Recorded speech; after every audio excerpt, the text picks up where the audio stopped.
नमस्कार मित्रांनो, माझं नाव मनोज. आज सकाळीच बँकेचं मी लोनसाठी अप्लाय केलेलं लेटर मला मिळालं होतं आणि बँकेने माझं लोनला ॲप्रुव्हल दिलेलं होतं.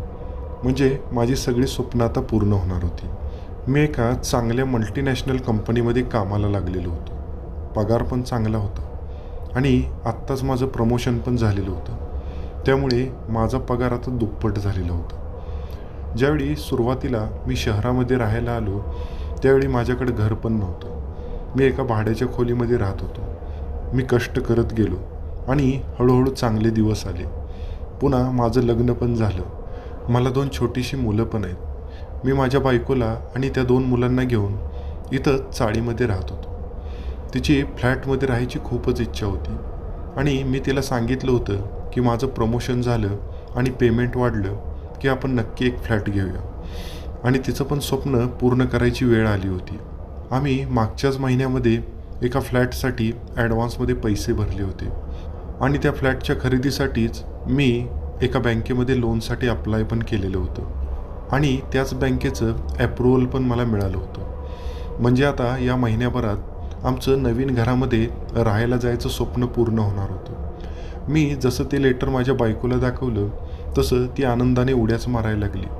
मुलांचा पण आनंद गगनात मावेन असा झाला. कारण नवीन घर हे कुणाला नको असते. आम्ही बघितलेलं घर तसं एकदम छान होतं. चांगला स्पेस 2 BHK फ्लॅट होता.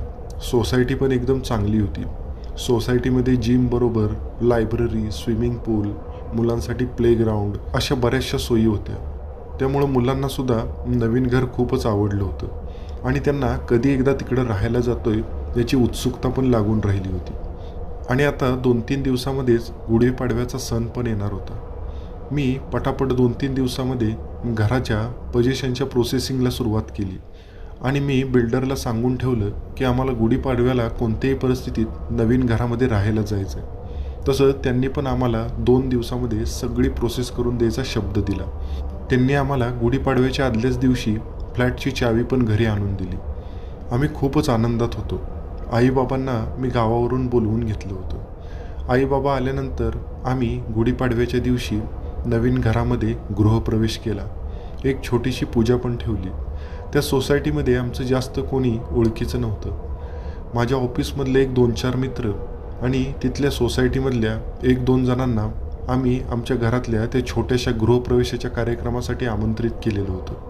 छोटासा कार्यक्रम झाला, चहा पाणी नाश्ता झाला आणि सगळे त्यांच्या घरी गेले.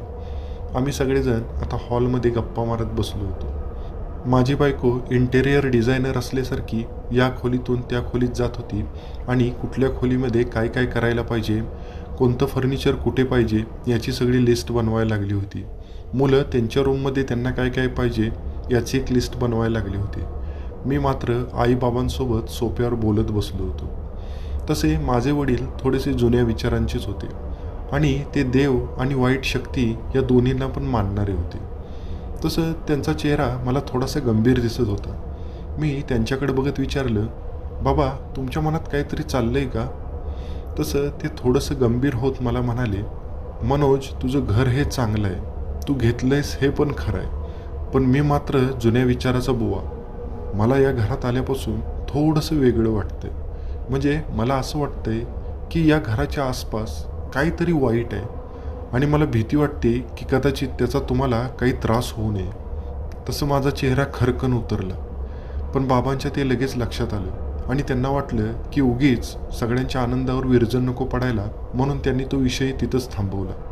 एक 2-3 दिवस आई आणि बाबा आमच्यासोबत राहिले आणि पुन्हा ते पण गावाला निघून गेले. आता आमच्या नवीन घरामध्ये मी, माझी बायको आणि माझी 2 मुलं असे आम्ही 4घंच होतो.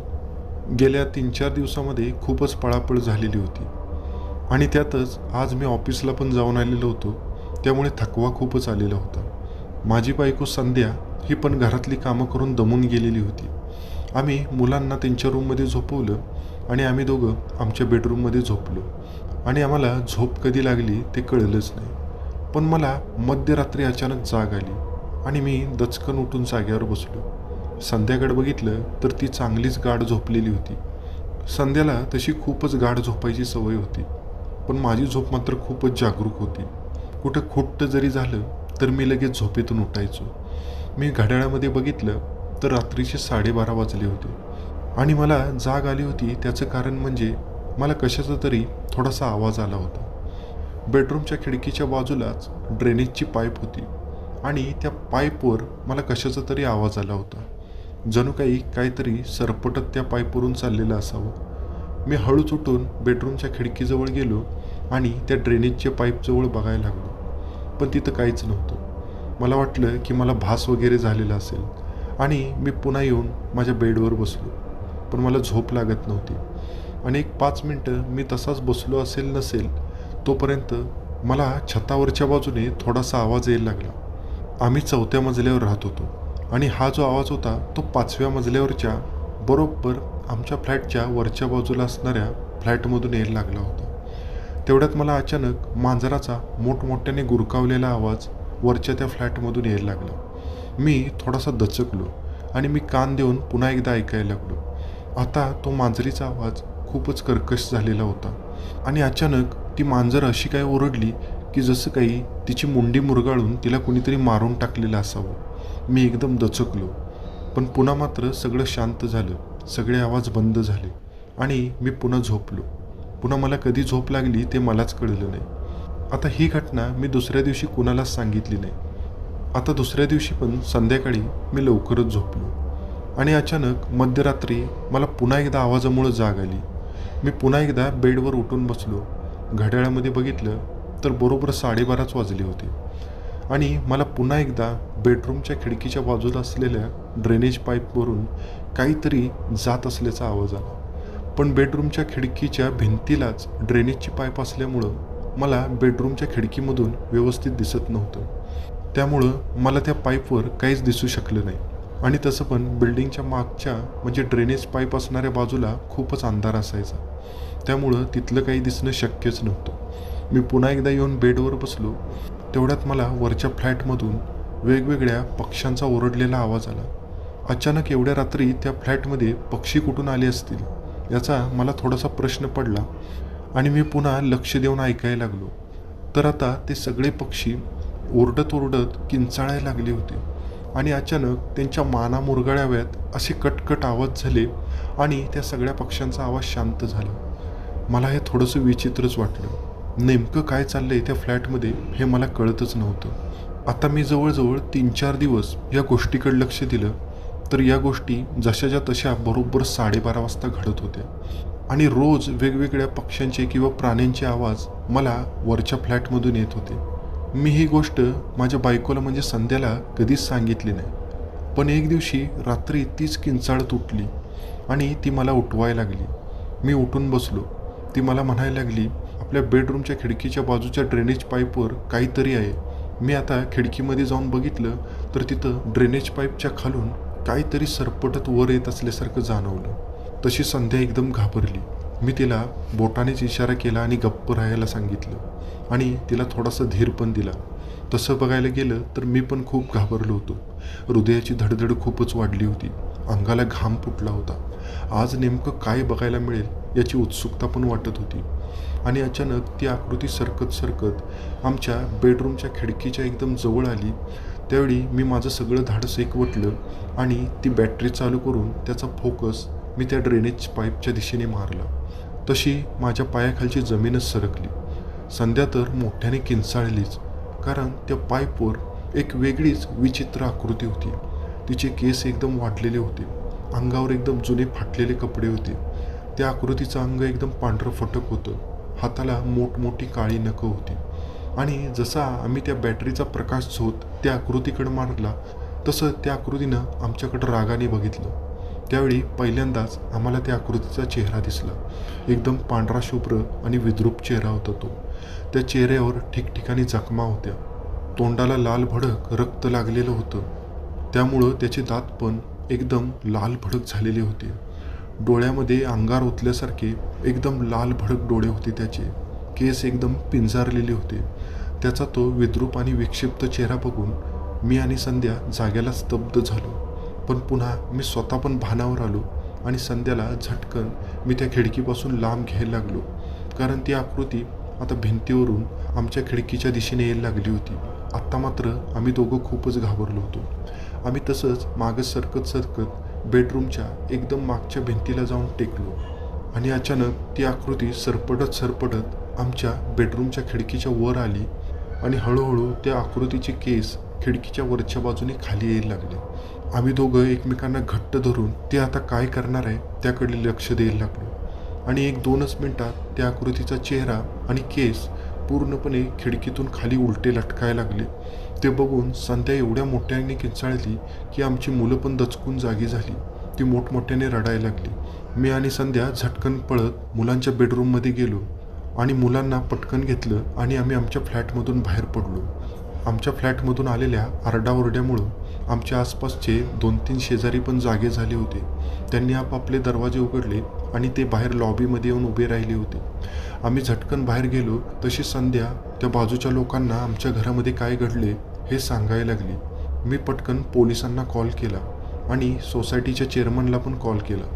एक 15-20 मिनटामध्येच सोसायटीचे चेअरमन आणि सोसायटीच्या बॉडीमधले 3-4 लोक तिथं आले आणि ठरल्याप्रमाणे 5 ते 10 मिनिटातच पोलीस पण तिथं आले. तसं आम्ही पोलिसांना आमच्यासोबत घडलेला सगळा प्रसंग सांगितला. तसे पोलीस वरच्या मजल्यावर गेले. आम्ही पण पोलिसांच्या मागोमाग गेलो. आमच्या लॉबीमधले जवळजवळ सगळे शेजारी जागे झाले होते. ते पण आमच्यासोबत पोलिसांच्या मागोमाग वरच्या मजल्यावर आले होते. पोलीस आता बरोबर त्या फ्लॅटच्या दरवाजाजवळ गेले आणि त्यांनी चेअरमनला त्या फ्लॅटची चावी मागितली. चेअरमनने लगेच त्या फ्लॅटची चावी पोलिसांना दिली. पोलिसांनी तो दरवाजा उघडला. आतमध्ये पूर्णपणे काळा कुट्टा अंधार होता. त्यातल्या एका पोलिसाने त्या फ्लॅटमधल्या लाईटची सगळी बटणं ऑन केली. तसं समोरचं दृश्य बघून आम्हाला भोवळच यायची बाकी राहिली होती. एकदम विचित्र दृश्य होतं ते. त्या फ्लॅटमधल्या सगळ्या वस्तू अस्ताव्यस्त पडलेल्या होत्या आणि सगळ्या फरशीवर रक्ताचे सडे पडलेले होते आणि आजूबाजूला मेलेल्या प्राण्यांचे पक्ष्यांचे अवशेष पडलेले होते.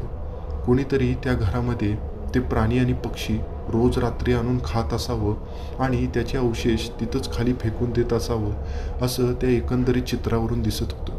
खूपच विचित्र आणि किळसवाणं दृश्य होतं ते.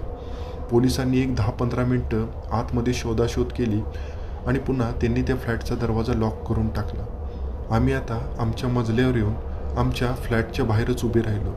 त्यावेळी आमच्या फ्लॅटच्या बाजूला म्हणजे शेजारीच राहणारे एक सद्गृहस्थ ते आम्हाला म्हणाले की आजची रात्र आमच्यासोबत राहा, त्या फ्लॅटमध्ये जाऊ नका, उद्या सकाळी तुमचा सगळा प्रॉब्लेम क्लिअर करा. आम्हाला पण त्यांचं म्हणणं पटलं होतं, कारण त्या फ्लॅटमध्ये आपल्या मुलांसोबत राहणं हे खूपच धोक्याचं होतं. आम्ही आता त्यांच्या फ्लॅटमध्ये गेलो. घड्याळामध्ये बघितलं तर जवळजवळ 3 वाजले होते. त्या घरात राहणारी बाई ही माझ्या बायकोची मैत्रीणच होती. तिने आमच्यासाठी चहा बनवून आणला. तोपर्यंत आम्ही पण बरेचसे सावरलो होतो. आता आम्ही सगळेजण असं चहा पीत बसलेलो असताना संध्याची ती मैत्रीण म्हणजे ज्यांच्या फ्लॅटमध्ये आम्ही राहत होतो ती बाई आमच्याकडे बघत म्हणाली की तुम्ही ज्या फ्लॅटमध्ये राहताय त्या वरच्या फ्लॅटमध्ये एक वाईट प्रसंग घडला होता, त्यामुळं तुम्हाला तो फ्लॅट एकदम स्वस्तमध्ये मिळाला. ज्यावेळी तुम्ही तिथं राहायला आला होता त्यावेळी मला वाटलं होतं की तुम्हाला हे सगळं सांगावं, पण तुम्ही खूप आनंदात होता. मला वाटलं की उगीच तुमच्या आनंदावर विरजन नको टाकायला, म्हणून मी या गोष्टी नाही सांगितल्या असं ती आम्हाला सांगायला लागली. तसं मी दचकून तिला विचारलं काय झालं होतं त्या फ्लॅटमध्ये. संध्या पण तिला खोदून खोदून विचारायला लागली. तशी ती म्हणाली तुमच्या फ्लॅटच्या वरच्या बाजूला जो फ्लॅट आहे त्या फ्लॅटमध्ये एक कपल राहत होतं. ते नवरा बायकोच होते. 6 महिन्यापूर्वी ते तिथं राहायला आले होते. 1 महिनाभर ते तिथे राहिले असतील. त्या दोघांमध्ये सारखे वाद व्हायचे आणि एक दिवशी तो माणूस त्याच्या बायकोला त्याच्याच घरामध्ये कोंडून त्या घरातून निघून गेला. पुन्हा 3-4 दिवसांनी त्या फ्लॅटमधून खूपच दुर्गंधी यायला लागली. म्हणून पुन्हा वरच्या मजल्यावरच्या लोकांनी पोलिसांना कळवलं आणि पोलिसांनी ज्यावेळी येऊन तो फ्लॅट खोलला त्यावेळी त्या माणसाची ती बायको ही मृतावस्थेत सापडली. तेव्हापासून त्या फ्लॅटमध्ये कुणीच राहत नाही आणि तो फ्लॅट तसा सील करून टाकलेला आहे. हे सगळं ऐकून मी आणि माझी बायको आम्ही दोघंजण थरथर कापायला लागलो. आपला सामना कशाबरोबर झाला होता हे आम्हाला आता